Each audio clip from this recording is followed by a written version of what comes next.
Yo, this is the way we roll on the greatest podcast ever, the grand, incredible Rap Critic and Mark Muse with MC Hammer's third record.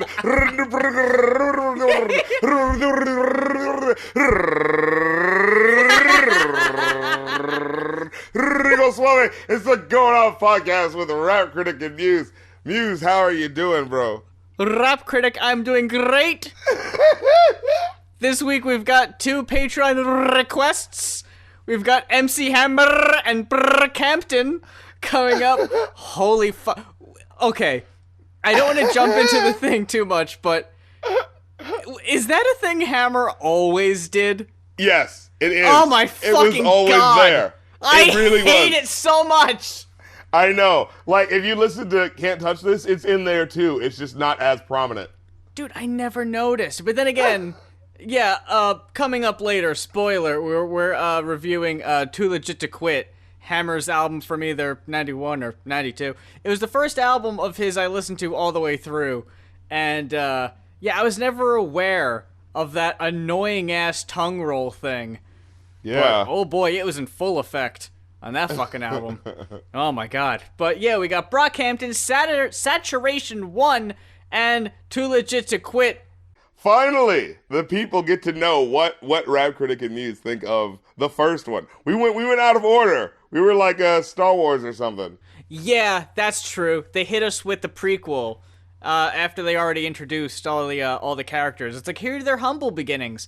Man, it's weird that all 3 albums came out the same year. It almost doesn't feel like it. Yeah.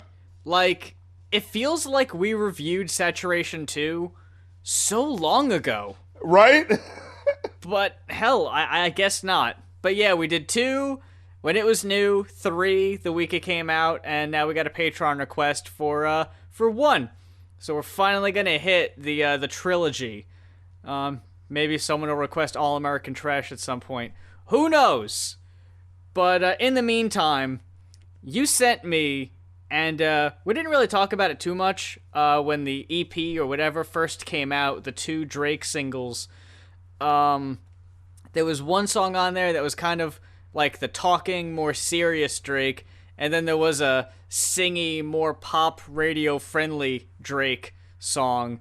And a video for God's Plan is out now, and, you know, I never expect to cry at a music video you send me.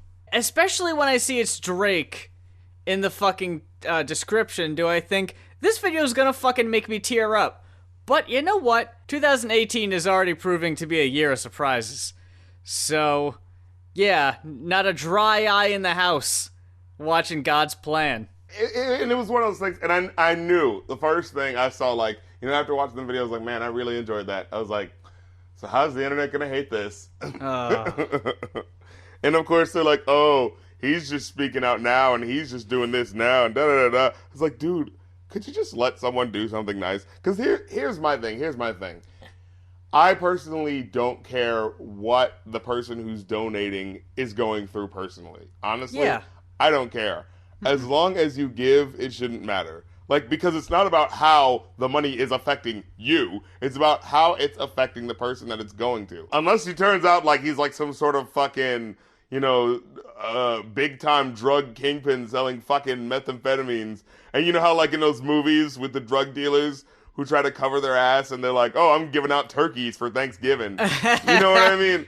Like, yeah. Well, this is one of those deals. It's like, well, you know, in that case, just let the FBI handle it. It's a real double standard because I remember when Nelly, before he was proved to be kind of a creep, he gave a whole bunch of money out, or he was helping out with one of the relief efforts. Oh, it was like bone marrow, right? And people were like, oh shit, look at Nelly, lending a helping hand. Or T.I. a few years back, like, bought everybody's Christmas presents on a Black Friday or something, and everyone was like, wow, look at the big heart on T.I. I didn't hear shit. I didn't hear people giving them any flack at the time, and that's when they were not at their peak. Like, right, Nelly helping out in the 2000s, in the 2010s, is pretty remarkable. If it was like 99 when he was really getting it like that, it's like, okay. But now it's like, man, Nelly is taking it upon himself to take the time to actually do this shit for the better good.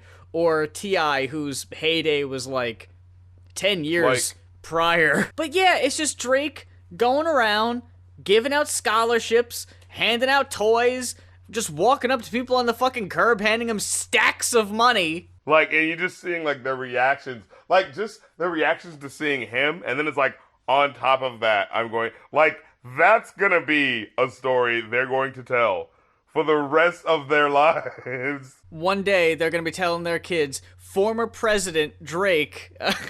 Well, you know, I forgot he's fucking Canadian, so and they he can't switched run that for whole president. citizenship thing. Yeah. Now that I think about it, that makes it fucking sadder. Now that I think about it, it's just like, yeah, we needed to have a fucking Canadian help us out with our healthcare because we can't fucking do it ourselves. Ugh, I didn't even think about that till now. Yeah, I know, right? Art always has some commentary in there somewhere. Yeah. Yeah, I wonder what the strategy or what the planning that went into that was, because in most cases it's people just hanging out. Like, did the label say, hey, someone is gonna come by and meet you at this time, be at this one place? It seems odd because they're always surprised to see Drake. I think what happens is, like, they're filming and they, you know, just ask a random stranger, like a family or something like that, you know, they go like, excuse me, we're filming for whatever, and then they probably talk to them about their lives, and they're like, oh, well, do you happen to be fans of Drake? You know what I'm saying? Like, they probably do something like that, and so it's just like, so that they prep him so that when he comes up, then they're surprised as shit, you know? I'd like to think that actually, I don't like to think this. This is actually kind of fucked up. But the people from the label just kind of go around and they're asking people what their situation is, and they kind of have to weigh whether or not they're Drake-worthy. You're not poor enough for this video. Hey, like they have a walkie-talkie and they're like, hey, Drake, I'm walking up to this family right now. They look like they might be down on their luck. I'm gonna ask them what's up. Okay, hold on. And they walk up and it's like, oh, never mind, Drake. I'm going over here. How many starving kids? And so, like I said, like, you know, when they start the video and they're like, yeah, we got $1 million to shoot a video. We decided to just give it away. And it's just like, that's so cool. Because, you know, I mean, you're wasting $1 million anyway. You know? Like, yeah, honestly. Like, Drake is the only person that a label would even entrust with $1 million in the first place. That's like, in true. this economy, you know? And so, like, that's cool that, like, someone who is, like, you know, one of the very few people who's in that position, you know, to do that. You know, like, the only person who can do this is, like, Drake, Kendrick Lamar, and Taylor Swift. Like, maybe Lil Wayne. Like, that's it, you know? You know what's funny is that music videos normally cost way more than that. I wonder how much the video cost to actually make anyway. Because, you know, all that time filming, there's, like, drone shots, it had to have cost something, you know? I always wonder about that sort of thing, because it's like, there are some videos that, like, okay, I can tell that's expensive. You see exploding cars, nice, you know, like a whole bunch of people, a cast of thousands, that sort of thing. Like, but where some videos where it's just like, they're just in a club. Like, they're literally just, like, they could have just come and filmed them on a Saturday when they just happened to go to the strip club. Like, there's nothing interesting about this video. So it's like, there's no way that costs $1 million. So, like, when I see this video and I think about it, it's like, you know, this production kind of looks just exactly like a lot of those videos where it's just like, we just took a camera and walked around. You know, another thing I just thought about is I didn't notice, it might have been more subversive or just kind of more subtle, but even in this music video, they didn't take the cheap opportunity of doing, like, product placement. Yeah, like, oh, well, you know, you see how great he is, huh? New album coming soon. Or like, hey, you know what? I heard you are down on your luck, so I got you the brand new 2018 blah blah blah blah rated #1 in safety. They didn't even cheapen out of making it all about, like, yeah, well, here's this though, or here's so and so listening on their new Monster headphones or whatever. Notice how great this company is for helping them out, you know. That's so fucking great, because that's basically the only reason music videos are even made anymore, is to sell products. And this was this is just Drake wanted to fucking give back, and he's using this new song that I don't even know if it's going to be an album single or not as an excuse to film a music video. It's literally the number one song in the country right now. There was one thing that I noticed when I was listening, that was those lyrics about, like, there are some people wishing bad things on me. It was like, it's almost like, how can people wish bad things on me when I'm doing all these great things? It's almost like, come on, guys, leave Drake alone. Yeah. You can't fucking hate on him now. Look at all the charity he's doing. Oh, look at poor Drake. You'd be a fool to wanna pick on him. Yeah, who the fuck are you? That's his insurance to keep anyone else from thinking about, stepping to him again. Like, because like a beef with Drake can't pop off now. You know how bad Meek Mill would look if he tried to beef with him now? Ugh, like, yeah. Fuck all that. I gave $1 million away for free shit. Like, you can't dismiss that. You can't be like, oh yeah, so you gave $1 million to a whole bunch of people in Florida who needed it. Big deal. Like, how do you top that? If that's what it came down to, where rap beefs were just who could do more for the community, holy shit. So cool. Like, if it didn't even come down to violence or anything. Like me, bitch. Yeah, if it just came down to who can be a better, like citizen for their hometown or community or whatever. Yeah, because rappers are always, like, repping their hometown. Like, the coolest thing to be would just be, like, put that in the music, Oh, my God. And, of course, rappers always complain. They say, like, oh, you guys never see all the good things that we do. You never see the good things. Like, you never rap about the good things that you do. That's true, yeah. I need to see it. Yeah, exactly. How many rap songs are like, I put my daughter through college, motherfucker. Like, and whenever I do hear somebody say that, it's like, oh, wow, that's the exception to the rule. But normally it's, yeah, we sure do have a lot of money that we're going to waste on all of this shit in the next 2 months. Like, think about how many millionaires who, like, this is a weird, and I'm trying to figure out how to frame this question. How many people that you've watched, like, when they shoot a music video, right? They are, like, how many people have you watched that were at the height of their net worth as you watch them in that video? And then it's just like, after that video's gone and they ain't got no hits, like, they're just nobody. You know what I mean? Like, how many, like, ephemeral millionaires have we seen in our lifetimes, I wouldn't be surprised if what we're going to be talking about here in a little bit is fucking Hammer at his, like, financial peak. True. This week on the Going Off podcast, as I said earlier, we have a double shot of Patreon-requested album reviews, starting off first with Josh Colomb, who requested MC Hammer's Too Legit to Quit. If you have an album that you would like to request us to review on the show, it is as simple as a one-time pledge to either of our Patreons. So head on over to patreon.com/rapcritic or patreon.com/muse for details. Rap Critic. MC Hammer, ya boy. I know you talked about him before. We talked about him briefly. Here he is again, back on his bullshit. Too legit to quit. They say he was gonna quit, but he said, no, I'm apparently too legit to do that. What did you think of Too Legit to Quit? Yo, y'all gonna get my ass kicked by MC Hammer, y'all. Like, straight up and down. Twitter? Yeah, no, because, like, MC Hammer is apparently, like, actually really about that fucking life. Oh, really?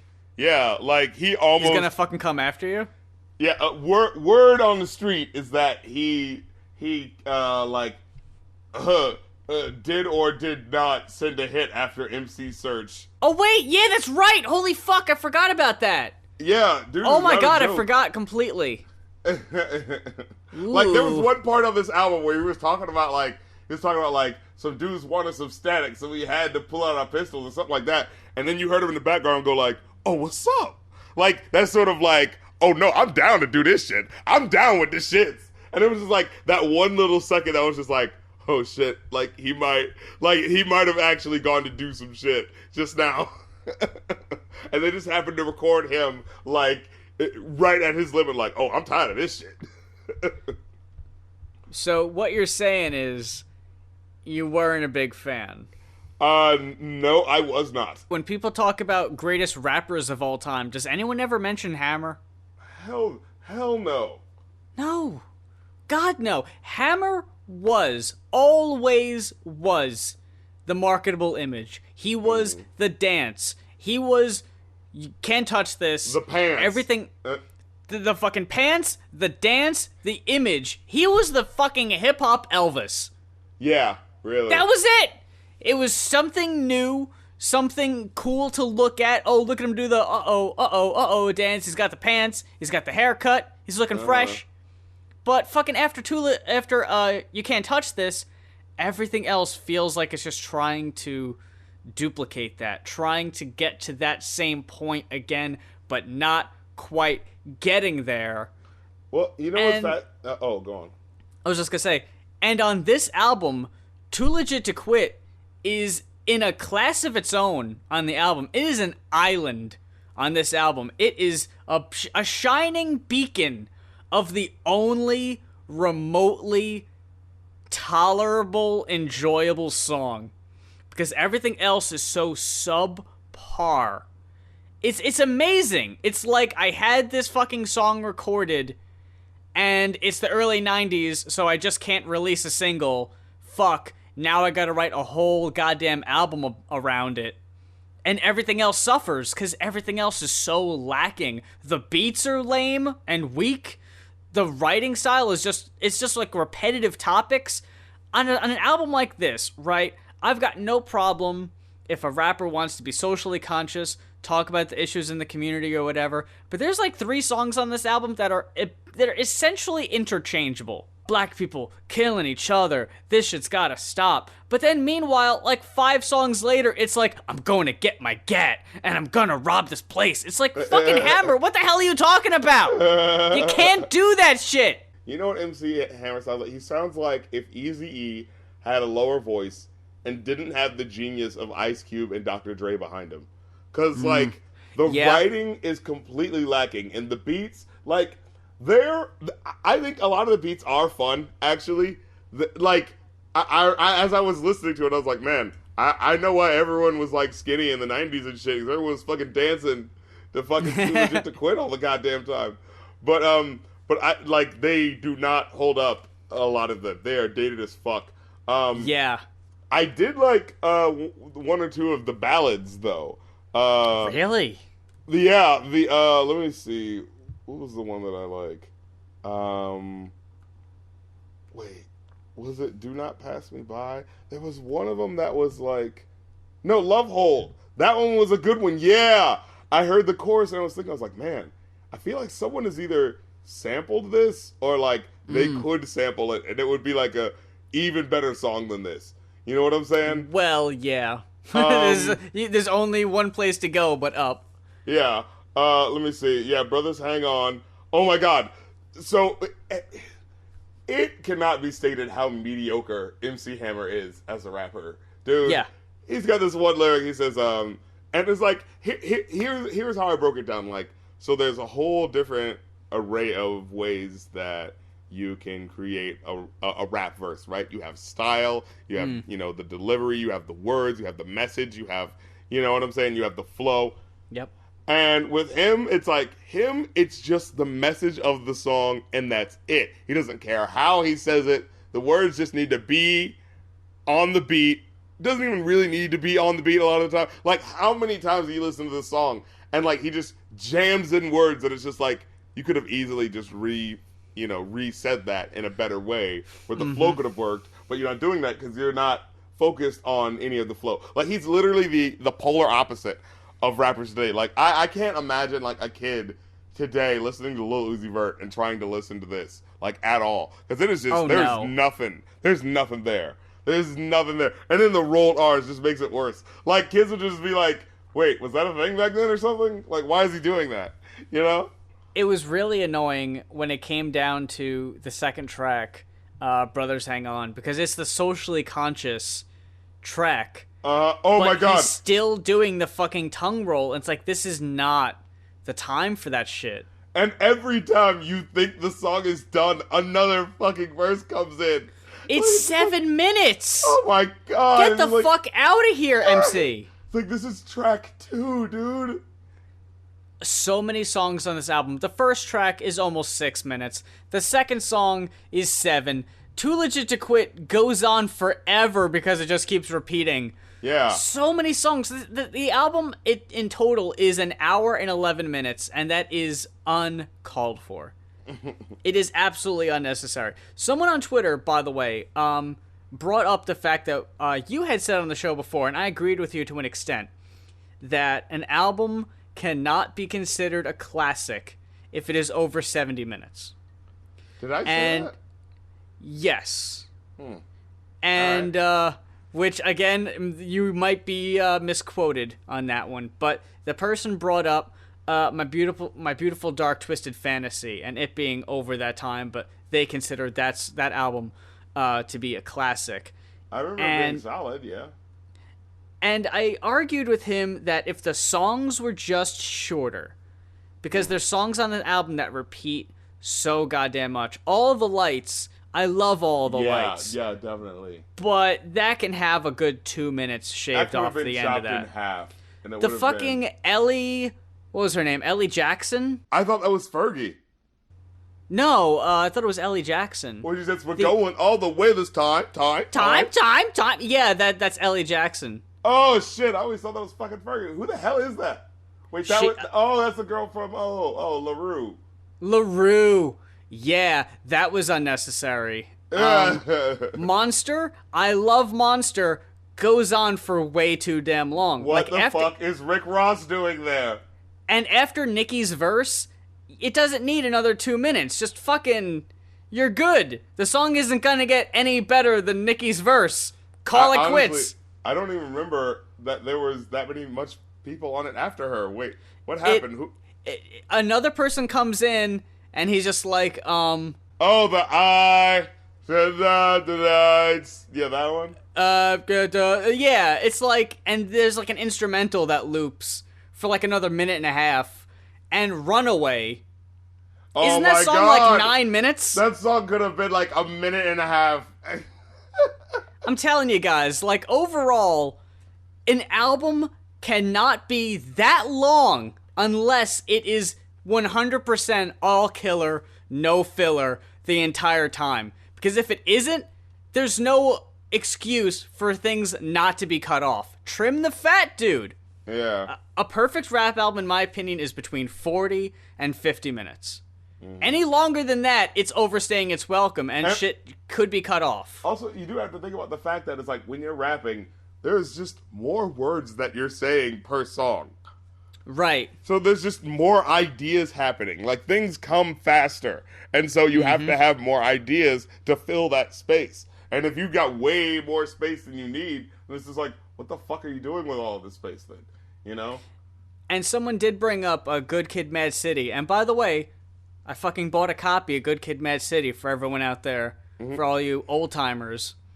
All you off-goers from the way back. Well, see, here's the thing, though. For every person that says, oh, look at this one album. Look at this one album over here. I can name you, like, 18 Master P albums. Snoop. You know, I can name you 3 Snoop Dogg albums. They're just like, this went on way longer than it needed to. You know what I'm saying? And the thing with Good Kid, Mad City is that album wouldn't be as long as it is if it didn't have those skits. And the remix at the end. Right. And it's like, the skits in there tie the songs together and tell a story.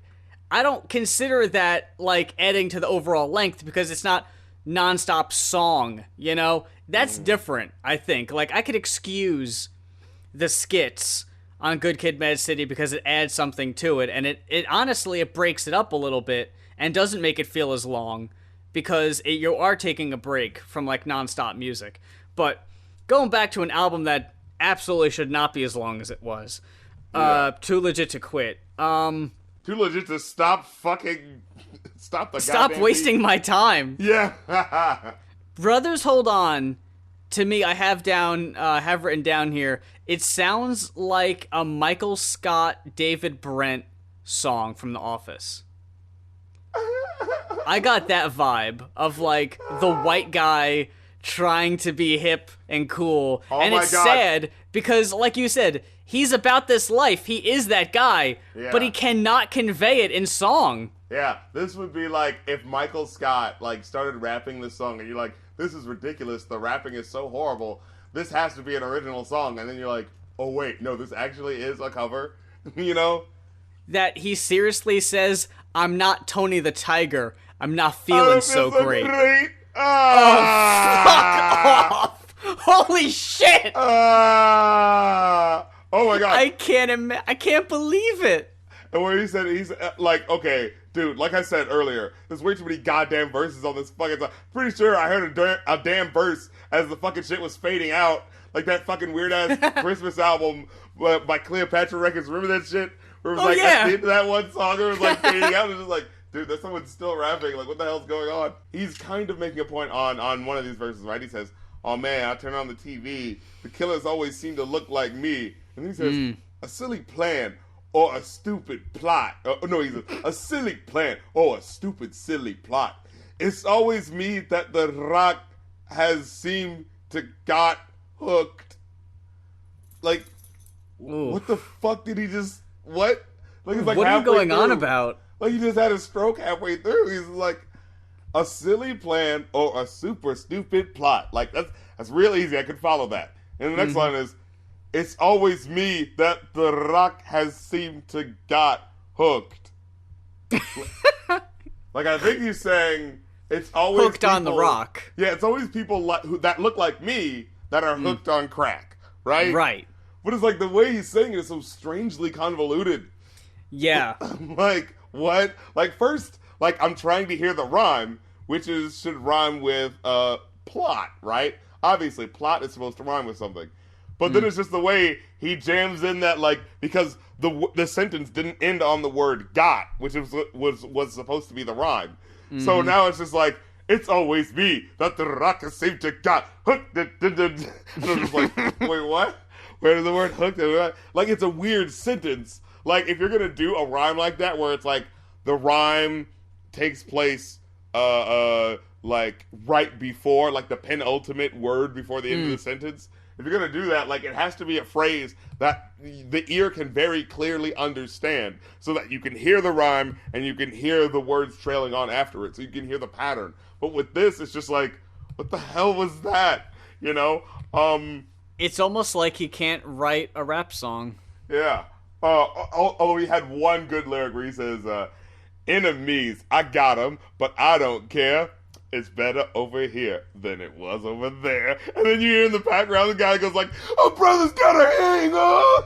It was just so over-exaggerated that it was like, I just couldn't help but enjoy it. It was just like, this guy's like, yeah, at least I don't have to live in shit. It's like, yeah, I got haters, but you know what? I have a working toilet. You know? And the guy in the background was just like, yeah, hell yes, he does. Can we talk about the knock at the door? What? When? When it goes like, I hear a knock at my door, and it's just like, oh yeah, I almost didn't even register that shit. what the fuck is that? It's like, who's that? Who's there? But it's like, you couldn't even get a sound effect of an actual door knock or knock on a door. It's like you just picked up something in the studio and just went, like, what the hell is that shit? Okay, we gotta talk about Too Legit to Quit, the song. Oh my god, where he tries to fucking speed rap.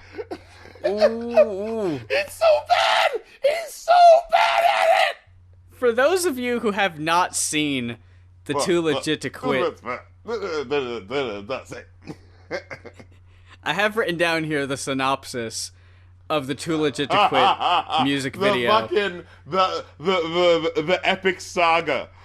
It is a fucking, like, music, it's a long-form music video, like MJ was doing back in the day. It's like 11 and a half minutes. So it starts with Jim Belushi as a news reporter telling us that MC Hammer has quit. And then we get celebrity responses from, now just listen to this rundown of A-list fucking early 90s. It's a who's who. You got Henry Winkler of Happy Days, the Fonz. You've got Danny Glover. You got Danny Faustino of Married with Children. Oh wait, you forgot though. You forgot a name, bro. You forgot. I just started. You forgot Freedom Williams from Who is the Freedom Williams? CNC Music Factory.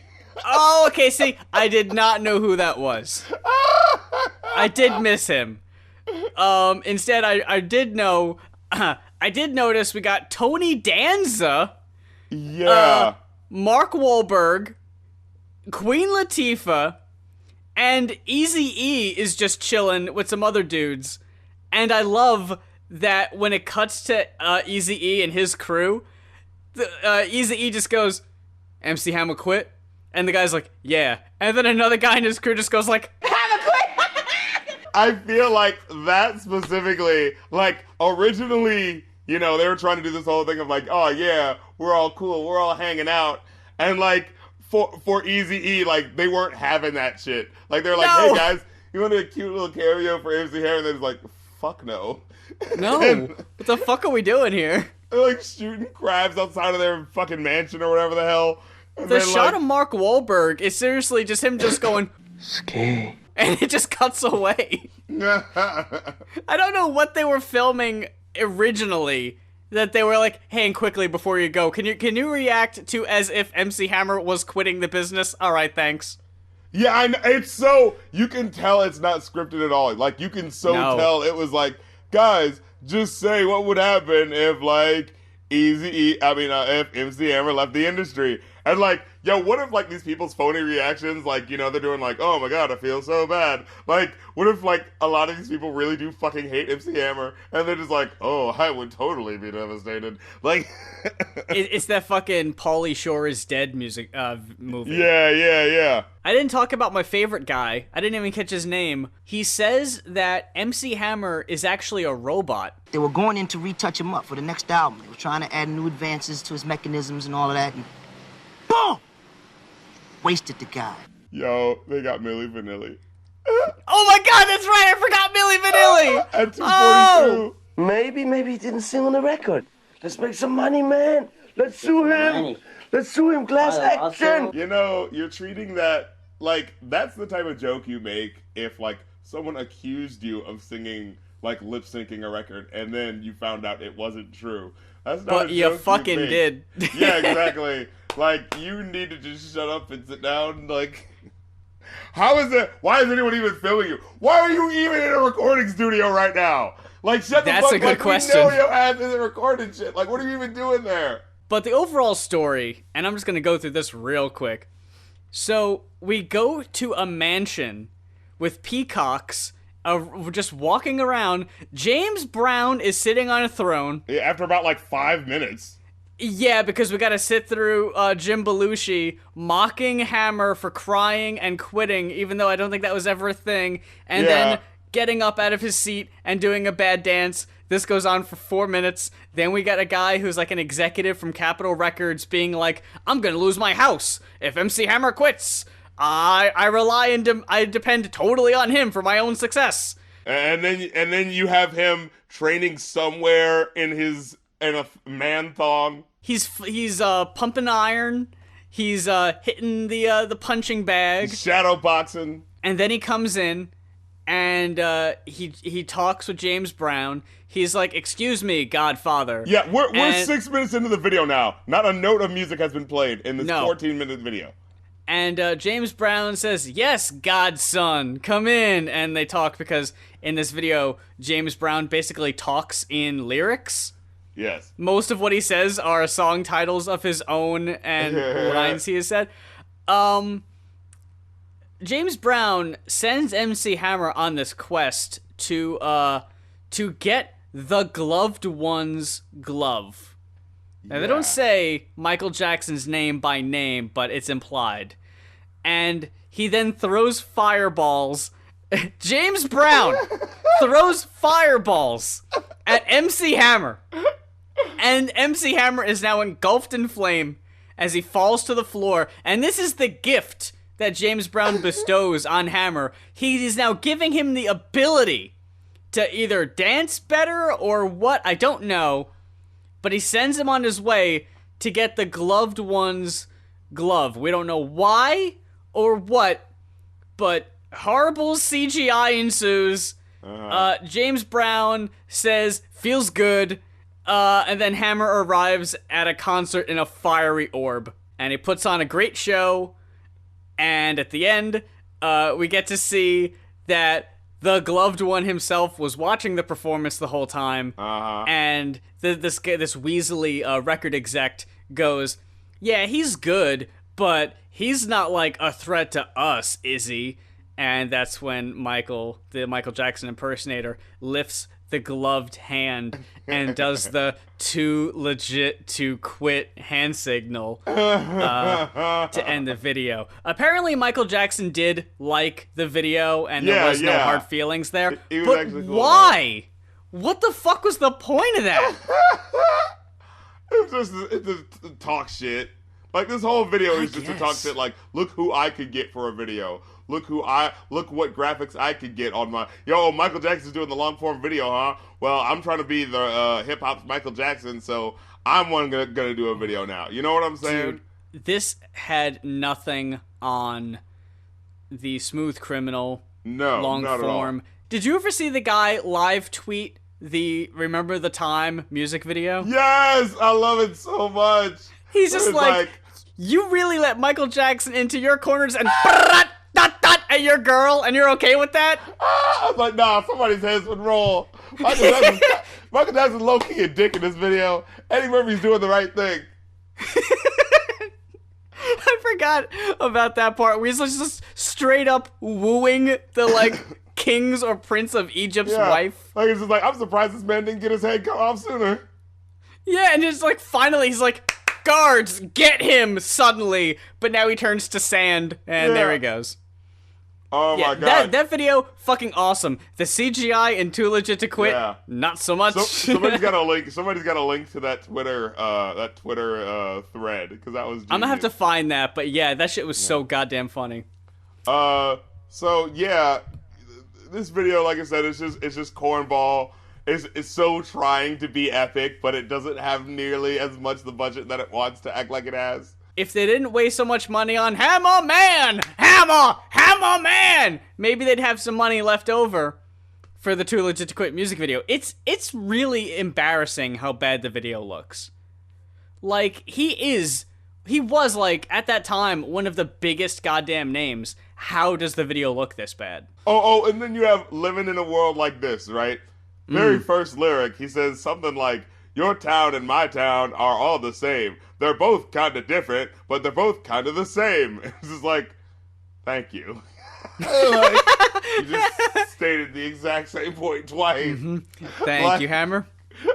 Like he says, like, we share the same pain or something like that, but it was just like, but you already, like, I got that in the first lyric. Your town and my town are just the same. Like, I already got what you meant, you know.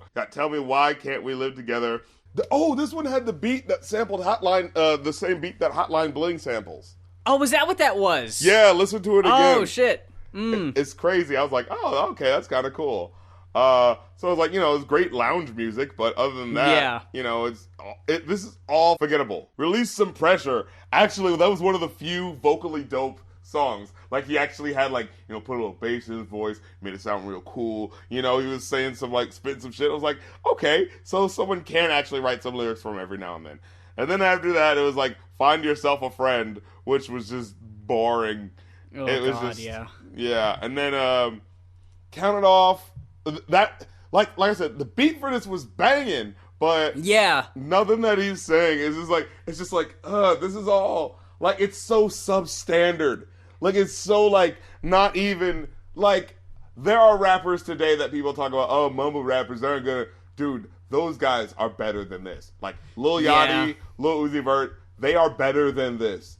Like, I honestly think it's actually a bit of a testament that you can say that our mainstream rap has more lyrical skill than this does. This is like Soulja Boy bad. Hammer was trying to get along on his name, it feels like. As if he didn't need to deliver, or like he didn't need to perform. Like, hey, fuck, it's the follow-up to, or the follow-up to the follow-up. Or maybe he, like, really thought this was that. Like, this is the thing that always worries me. Like, does this guy like really think this is that dope?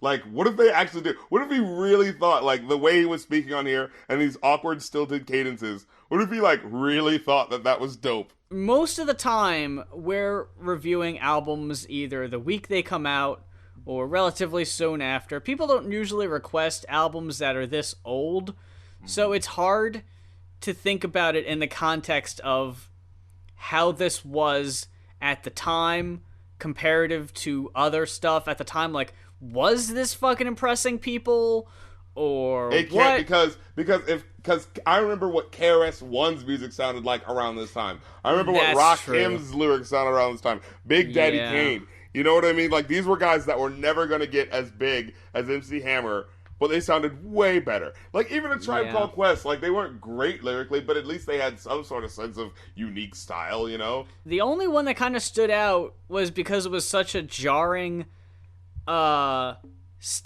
thing was Do Not Pass Me By, which is kind of a gospel tune. Yeah, I was like, huh. Yeah, I forgot. He did this every album. He would always have one gospel song. And that's what made that Funky Headhunter album so weird, because it didn't have that, because he was trying to go so much for that hardcore direction. And it was just like, I think my theory is that it so alienated his fanboy base that, like, it fucked everything up. Because think about it, you know, like, okay, you know, parents won't let you listen to that rap video, but they like that MC Hammer guy because he's clean. You know what I'm saying? And, you know, oh, you have the church moms and the kids are able to listen to this guy. And then all of a sudden his next album, he's like dressing like, you know, basically naked in a zebra thong. It's just weird also because not only is he doing like a gospel song, but he's still doing like shoehorned rap verses with the tongue rolling. Yeah. And it just doesn't fucking fit. It's really awkward. Yeah. Good to Go was actually all right. That the beat was so breezy. You know what I'm saying? Like, they had the flute. It was all chilled out. They had the "I'll take your girl" bit, you know, but it was done in a kind of smart way. Like, it was kind of like, oh man, you suckers going to jail for, you know, selling drugs. Meanwhile, I'll be with your chick because, you know, someone needs to comfort her in your absence. I was just like, oh shit. I was like, that's fucked up. And I dug Street Soldiers, actually. I thought that was the best one on the album. I thought it was cool the way they had, like, you know, he would rap something and then they'd have, you know, him in the background, like, as the person who's going through that hardship, saying like, man, leave me alone, man, just leave me through my problems, man, I'll just get through it myself. And, you know, it's just sort of like, you can kind of hear the desperation and like, yeah, this person needs to get help, but they're never going to because of their pride, you know. I was like, all right, that's actually, like, that was cool. I like what he did there. There were like there were legit one or two moments where I was like, this is actually interesting. But wow, for the most part, yeah, you don't need to listen to this album at all. So, out of a possible 5, what does Too Legit to Quit get? 2.5. Wow, I gave it a 1.5. So, Saturation 1. This was a requested album on your page. Yes, the person who requested it was Del Rey Cole. You know what this is. You know what we had. You know what's going on now, right? All ears are turning. That's true. And they're like, what is the rap critic going to say? Because he enjoyed 2. He enjoyed 2. That's right. He was talking shit about 3. He sure was. So where does the needle fall? You know what I'm saying? Where is it? Is it 2 out of 3 for good, or 2 out of 3, you know, for bad? How does he rate this trilogy overall? Saturation 1. We started with 2, went to 3, and came back to 1 because we had to experience it differently than the rest of y'all do. You know what I'm saying? Because we don't do shit the same. You know. I am curious where this album lands in your ranking of which is the best, which is the worst. I myself, when we talked about Saturation 3, I went on the record as saying that Brockhampton is kind of like Run the Jewels, in that Run the Jewels 2 was better than 1 and 3 was better than 2. But at the time I had said that, It has been a minute since I listened to Saturation 1, so it was nice to get a nice refresher in that one. I'm going to go ahead and say this. A line that you said during our review of 3 that has stuck with me is you commented that the boys had gone soft. And that stuck with me because I personally never looked at Brockhampton as, like, being known for being hard. Like, that's not what I enjoyed most out of them. So when you had said they were going soft, I didn't really notice that. But going from 3 back to 1, it's noticeable. Because besides the last track, which Brockhampton just has a thing about this, where they just have a really, like... Yeah, that bareface guy. They just have a song at the end of the album that's just really, like, bare bones, and it's just straight up singing. And I'm never really big on those tracks. The first track, Heat, is my least favorite Brockhampton song possibly ever. What? Oh my god! That shit started so fucking intense. Jesus, man. I hated that. It seemed like it was going too fucking hard for no reason. Dude, he was like, fuck you, I'll break your neck so you can watch your back. God damn. I cringed so bad at that part, because he's just screaming. Dude, that's just, cause think about it. This is, you gotta remember, this song is the very first introduction to these guys. This is their Bring the Ruckus. The rest of the album doesn't even come close to being as intense, so it's weird. I like to watch the bitches bleed, and the part where he's like, if she's got the gun in her mouth, you can't hear her scream. They're never like this again for another 2 albums. So it's like, who the fuck is this? It feels like if this wasn't the first song on the first album, it would feel like they were doing a bit. Huh? This is some Odd Future shit. What was it? I'm gonna stab Bruno Mars in his goddamn esophagus. Like, that type of shit. Like, violent for the sake of shock value. But fucking Gold, Star, and Boy they're like, they redeem it. In my case, and I gotta say, this is the only album I feel like I actually understood why the songs were called what they were called. Like, Star is literally about, like, just dropping celebrities' names in talking shit, you know? And Tupac was awesome because it had, like, this obvious sort of Dear Mama homage. Dude, it pissed me off because it was so fucking short. I was gonna say, Tupac is this album's obligatory, mandatory song that's too short that you wish was longer, because they all have that. It's like the Chance album has that. You know what I mean? Fucking... All 3 Saturation albums have a song that is like less than 2 minutes, and it's fucking Tyler, fire. The Creator album, I think it's last one had that. Mm-hmm. Or just like, makes you mad. It was so beautiful. Well, like, what's going on to these guys' head? They're just like, that's too good. You can't just keep hearing that. I worked too hard on that. You can't just hear that forever. Something I thought was weird, and I read one review of the album. Someone said that they liked how intense the album was, but when the album got quote-unquote sappy is when they lost interest. I personally, I like... there's a gradient of how I feel about when they get quote-unquote sappy, because sometimes I think it's really great and it makes for a great song. Other times I'm like, it's kind of get worthy. Like, they feel like the alternative, more fleshed out version of, like pop songs. Like originally they made a pop song, and then they working on a pop song for, like, 2 weeks. And then after that, they went beyond that pop song and created this whole other thing where there are all these weird other little detours and ideas that kind of come in. And so it's like, you know, you hear the nuggets of like, oh, wow, this would have been a really enjoyable pop song. I hear the melodies here and there and where they would have sounded really cool. But then they go beyond that and they just add in a whole bunch of stuff where it can either be a very enjoyable experience because you're bouncing from one part to the next, or it can be kind of like, okay, guys, do you have any focus whatsoever? I feel like I'm not able to follow you. You know what I mean? Right.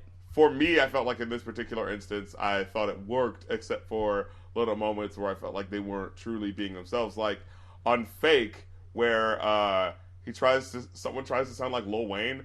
Now, maybe they were doing that on purpose because the song's called Fake, and it's like, oh, everybody's trying to sound like Lil Wayne, so let me do a verse where I'm like trying to rap like Lil. You know what I mean? I'm thinking like maybe that's the plan, you know. Well, that is the track where it's entirely pitch shifted.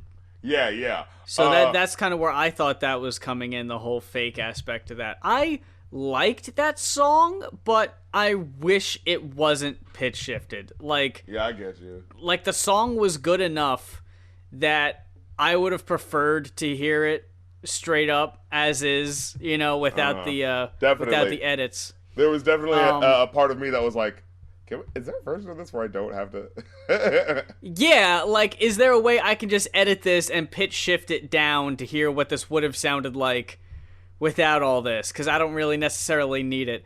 I do like that one breakdown later in the song where it's that back and forth. Okay, so can I say, Merlin Wood is literally my favorite guy on this album. This is exactly what I wanted him to be all the time when I was listening to Saturation 3. Where it's just like, they just didn't let him just do the crazy shit that he wanted to do. Because I got so much more of that here. And I actually got like an evolution of that, because there was parts where he was crazy, and there were other parts where he was like, man, I moved here just on like a whim, trying to do this rap shit. You know what I mean? Like, I moved all the way across the world to do this, and it's paying off, Like, it's just that sort of that shit. Like, just the crazy shit he does with this style. Like he said, I look like a Somali pirate. Don't say that. Failed middle school at college. Don't say that. I don't know, man. It's hard to pick a favorite. I always like Kevin, and he might be my favorite overall. Kevin Abstract is dope. Like, he really is a dope rapper. He has cool ideas. He's creative. And, like, it's not a big deal to him that he's gay. Like, he just fucking throws it in the song. Like, in that one song on tour, it's just like, why can't a fucking rapper just rap, be gay, motherfucker? And, like, he just randomly says shit like, motherfucker, I'm the illest motherfucker who's getting a blowjob right now. Like, just some shit like that where it's just like, oh. Like, I just love it when a rapper throws their lifestyle just in your face, and it just has to be like, yeah, this is how I'm living, and what, bitch? Like, because as much as people like to go like, oh, I don't like the gays shoving their lifestyle down my throat. It's like, that's what fucking rap is all the time. It's all about throwing their lifestyle in your face, He has that line about giving a friend head. He just straight up says that, like, in this. Like, it's nothing. Like, it's just a thing to do. And I love that it's just so, yeah, it's in there. I think I like his style the most. Everyone else just kind of fluctuates with me. Sometimes they impress me more than others. I like Merlin as the, we had mentioned before, kind of the ODB. Yeah, every time he like comes the in, wild card. It's enjoyable. Like, there was never a time where I felt like, that didn't really do anything. Every time I felt like there was something that I came away with, There are some other tracks from this point on that it just kind of, it wavers as to how much I like them. Like, from this point on, there aren't songs I'm like, yeah, absolutely, this is 100% my favorite on the album. Like, Trip is really heavy on the autotune and pitch shift. I wasn't crazy about that. Oh, I dug Trip. I dug the shit out of Trip. Bump was cool. Dude, Bump was crazy. Yeah, and how it was just switching back and forth between like the style and then just the singy chorus. And it fit. It actually worked. Like, there was that sort of like that feeling of just like the air sucking up and you just like sort of like hovering out over the beat when the chorus comes in. You know what I mean? Yeah. Like, the first time you hear that, it's kind of jarring. But then after that, where you know when to expect it, it works. Yeah. I think Face, wasn't that the love song? Yeah. This what's his name had that one lyric. He said, these other niggas, they just passing your time. They don't know how to ride the tidal waves that crash in your thighs. I was like, ooh, okay. Okay. That's some slick shit. They really do bring a bit of everything, honestly. Like, I think anyone can find something to like about Brockhampton. Like, they might not love the entire album. It might not be 100% for them. But I think there's something for everyone, and I'm sure that helps. I'm sure that also comes with there being so many people in the group, that there's so many different styles being brought to the table and so many different personalities, that there's always, like, different, like, I can definitely relate to this guy, but maybe not that guy, Yeah. So, yeah, everyone's wondering. I'm wondering. What did you think, overall, of Saturation 1? I give it a 4.5 out of 5. I was hovering around that too, maybe closer to 4. But yeah, I dug it. Yeah, it's solid, dude. They're good, man. They're making good music, and like I think it really does feel like the opposite of Run the Jewels for me. I enjoy the shit out of 1. I'm cool with 2, and 3 is kind of like it's okay. Wow. Yeah, it's the opposite. Like, because Run the Jewels 1. That's like, interesting. Yeah, right.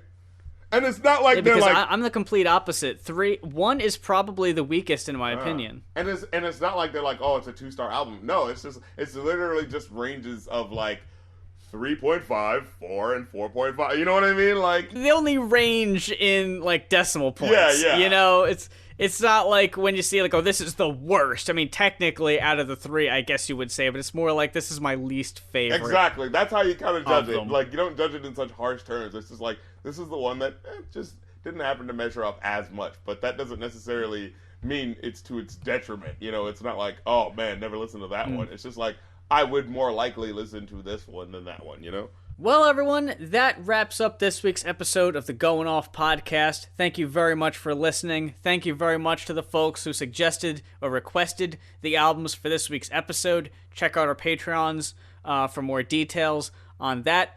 If this is your first time listening to our show, thank you very much. Hope you enjoyed it. If you want to listen to our old episodes, our entire backlog is on iTunes and SoundCloud.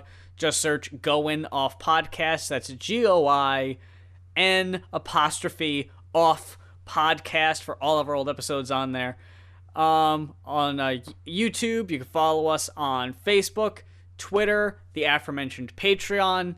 And until next time, for the Going Off podcast, I'm Muse. And I'm the rap critic. What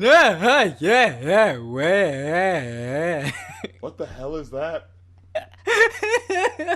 Tell me you've seen Fergie singing the national anthem. Oh!